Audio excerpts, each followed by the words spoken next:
Hi and hello there, Scorpio. Bago natin simulan ang pagtingin sa inyong June 2026 messages, patingin muna natin everybody. Hi and hello there, everyone. My name is Yan. Welcome, new subscribers, returning instant buyers ko. Thank you sa inyong walang sawang love and support for me. Puyaters, thank you so much. At kung di nyo pa na-subscribe pa tayong isa pang channel, link down below lang sa ating description box. So if interested, i-click lang po iyan para makarating kayo doon araw-araw. Nag-upload tayo ng collective readings for all signs there, okay? So, cross-watchers ni Scorpio, welcome ka rin, mahal. At kung merong Scorpio placement sa natal/birth chart, welcome din kayo. So, let's go ahead and check your messages for June 2026. Maraming salamat po, Archangel Michael, together with the guardian angels of my Scorpion people. Can you please show me messages for their June 2026, please?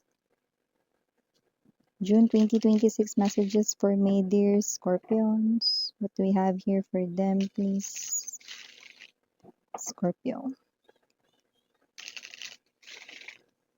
Scorpio. Okay, let's go ahead and check this energies para sa'yo. Mahal, you do have here the energies for the month of June. Empress. Wow. We also have here 9 of coins. Kasaganahan sa kaperahan. May pagbabago sa iyo ditong money, career, profession, or business. Knight of Cups energy. King of Pentacles, King of Cups, Four of Swords, bottom of the deck, Six of Wands, Wheel of Fortune, and the Hermit. You have here 1, 2, 3 major arcanas.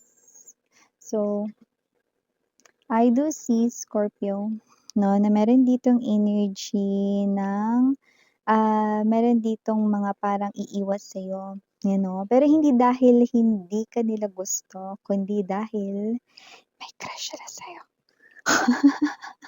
Ba't mo binulong miss yan? Kasi secret lang yan. Yan. So, secret lang kasi yun. Ay, ba't mo nilakas?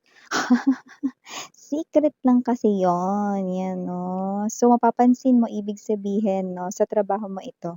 Okay, mapapansin mo yung kinikilos rito, no, ng isa o dalawang toro. Ang haba talaga ng hair ng kumare ko.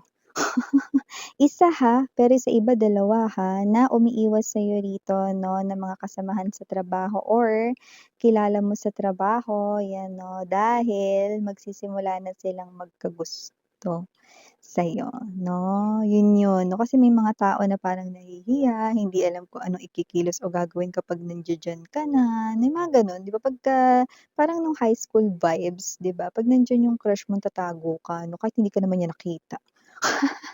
Oh, ba't ka nagtatago, di ba? So, ibig sabihin, para maitago mo rin ang kilig mo. 'Di ba? Mga gano'n. Yes, nahihiya na sila rito kasi nagkaka-crush or magkaka-crush na sila sa'yo. Yan 'no, June ang taray may ano, parang teenage love lang 'no. At ito ay nakikita ko high chance sa workplace, okey? Sa inyong pinagtatrabahuhan, puwede rin naman sa inyong negosyo, okey? So, may energy rin dito ng abundance kagaya na binanggit ko kanina, Empress energy, love it. Dahil sa inyo rito 'no, na kaperahan ay mag-i-improve at hindi lang basta mag-i-improve na talagang mararamdaman at mapapansin ninyong tumaas ang sales ninyo. Kung ikaw man ay, entrepreneur or business owner, tataas talaga 'yan. Okay, malaking itataas niyan kumpara, sa mga nakaraang mga buwan 'no, ng iyo ritong sales sa negosyo or yung iba naman rito 'no, kung hindi naman kayo rito entrepreneur or business owner, kung nagwo-work kayo rito, may pagtaas dito or increase sa inyo ritong sahod 'no, at maaaring makuha mo ito in form of incentives or credits. Pasok yan sa iyong income or salary 'no, wow! So, maaaring boss mo 'no, ay matuwa sa inyo, may gano'n tayong vibe na nakukuha rin dito. Pero sa iba, yes, might be promotion, okey? So, meron akong nakikita rito na new love, no, new love miss yan, aside dun sa kanina na sinabi mong may nagkakagusto sa'kin or may dalawang nagkakagusto sa'kin. Yes, meron pa itong another new love message tayo dito, baka for other Scorpions naman. Nakikita ko rito na yung new love na ito ay wala pa sa life mo at maaaring hindi mo rin siya makilala ngayong June. Ay, ba't naman miss yan 'no? Pero makikita mo na siya sa iyong panaginip, 'yan 'no, maaaring makita mo na siya pero blurred, pero yung boses niya maaalala mo for sure, 'yan. Ay bongga 'no. So nakikita ko na ang taong ito 'no ay makikita mo sa iyong panaginip, pero blurred, pero yung boses niya maalala mo. So once na marinig mo ito, para kang meron ditong mararamdaman na kakaiba, familiar voice 'no, kasi ito nga yung person here na appearing as new love mo. Not just new love, this is your destined person. Wow, okay, because we have here this King of Cups to the King of Pentacles na tinataglay niyang energy, ibig sabihin, okay, siya na si Mr. Right, siya ng love of your life. Siya na nga si Mr. Right or si Miss Right, siya na nga love of your life, yan o. Ikaw na nga ang icing sa ibabaw ng cupcake niya, yan o, 'di ba? Sino sino man 'tong energy na ito, nakikita ko rito na magiging maganda ang buhay mo. Feel free ka sa mga gusto mo rito 'no, na gawin, suportado ka niya, okey? And at the same time 'no, hindi ka mase-stress rito sa kanya kasi hindi siya magbibigay rito ng sakit ng ulo sa'yo, bongga. At tutulungan ka rin niya pagdating sa pinansiyal dito. Yan 'no, ang ganda, may balanse kayong dalawa nito at mapagmahal and medyo shy siya rito 'no, in public, pero 'pag kayo lang sweet na sweet, yan, okey. So, meron pa tayong iba pang mensahe dito para sa June mo, is Scorpio. May energy rin dito 'no, na mukhang may nalikom kang magandang mga nagawa mo, okey. Dati, yan 'no, yung mga maliliit lang 'to kaya parang maisip mo ngayon, parang wala naman akong nagawang maganda miss yan, parang wala namang malaking nagawa ako na bagay miss yan 'no. Ito yung mga parang maliliit lang, like sabihin natin ganito, yung kalat pinulot mo, yan 'no. Gano'n lang kababaw miss yan, naipon yun 'no. Iba-iba ito na mabababaw lang dito 'no, at dahil diyan meron ka rito 'no na blessing na papasok sa inyong home 'no, at ang maganda hindi lang ikaw yung makikinabang ng blessing na 'to kundi ang iba pang family members 'no. Kung merong negosyo ang inyong family, dun ito tatama 'no.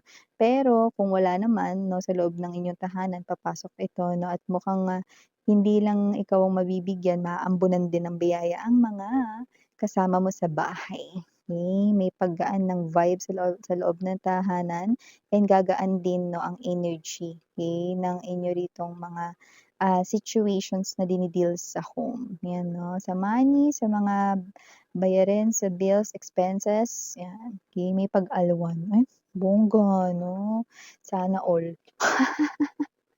Maliban diyan may energy rin dito ng tagumpay, meron akong nakikita rito ng mga tao rito 'no, na magiging matunog ang pangalan mo. Ay oo, si Scorpio magaling siya diyan.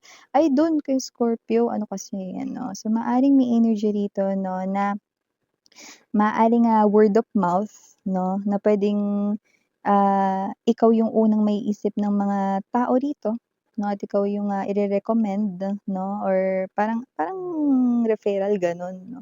Kaya nakikita ko dito opportunity sa pera ay talagang maganda, kaya unang bagsak pa lang natin dun Empress na agad. So ibig sabihin, yung pera mo ngayong June talagang papalo 'di ba? So, ibig sabihin talaga ngayon oras na rin para ma-check out mo na yung nasa add to cart mong kahit tagal na ba yan nabubulol. Mache-check out mo na rin yan, it's like a treat for yourself. Wow, puwede ka rin dito 'no na, manlibre if you want, yan. And maliban din diyan may energy pala rito ng person na nag-iisip sa'yo. Mukhang itong person na 'to 'no ay medyo matabil ang kanyang, dila.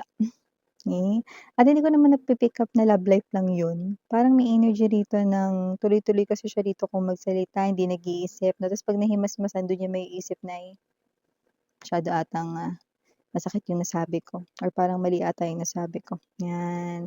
So, maaaring meron dito magnilay-nilay 'no, kaya wag ka na magulat kung bigla yan mag-sorry. Baka yan ay friend or someone kakilala mo rito, puwede ring relative, 'yan. Eto, sa ex mo talaga yung next kong babanggitin 'no, na mensahe. Meron ka ditong ex 'no, na itong person na 'to ay talagang may plano na talagang kausapin ka ngayong June. Hindi ko alam kung bakit sa lahat ng napili niyang buwan ay June talaga, dahil posibleng itong, ewan ko ha, medyo medyo may kinalaman yung pag-ulan or tag-ulan dito, eh. So puwedeng, itatapat niya sa umuulan basta sa month ng June umulan, 'yan 'no, puwedeng dun ka niya puntahan. Hindi ko alam kung gusto niya bang gayahin dito si Dao Mingsi o ano, na magpapakabasa sa ulan, 'di ba, habang hinihintay si Sanchay, 'di ba, dun sa park, 'yan 'no. So, ewan ko kung ganun ang kanyang peg 'no, pero basta parang meron siya ritong something na special about rain or maybe umuulan kasi nung una kayo nagkakilala dati 'no, parang may something special about rain 'no. Pero di ko naman nakikita magpapabasa lang siya, okey. Medyo this is something here very new to me because this is something here 'no that I'm sensing a lot of sentiments 'no, itong tao na ito. Okay, so last but not the least for my Scorpion people, okay, I do see that this June is a month for you guys, no, to excel. Maaring mas mag-mature ka rin dito sa iyong pag-iisip, sa mindset mo, at sa mga decision-making skills mo. Nakikita ko rin dito, no, na magiging kapansin-pansin rin ng iba rito ang pagbabago sa iyong pag-uugali, pero positibo naman ito. Makakatanggap ka ng mga papuri, compliments 'no, from people around you and because of that mas lalo kang mai-inspire at ma-mo-motivate 'no, to do more and to excel more, okey? Makakuha ka rin dito ng support from your family and community soul tribe mo, 'yan. So, these are all the messages we got right here for my Scorpion people. For those interested for personal reading, kindly mag-message lang dun sa nakita ninyo sa intro, okey, sa umpisa ng ating reading. So, thank you so much again ninyo, Yana Oni for the girls and Yana Duna for the boys, Scorpion. Sarang Heya, love and light, Tidra. Annyeong.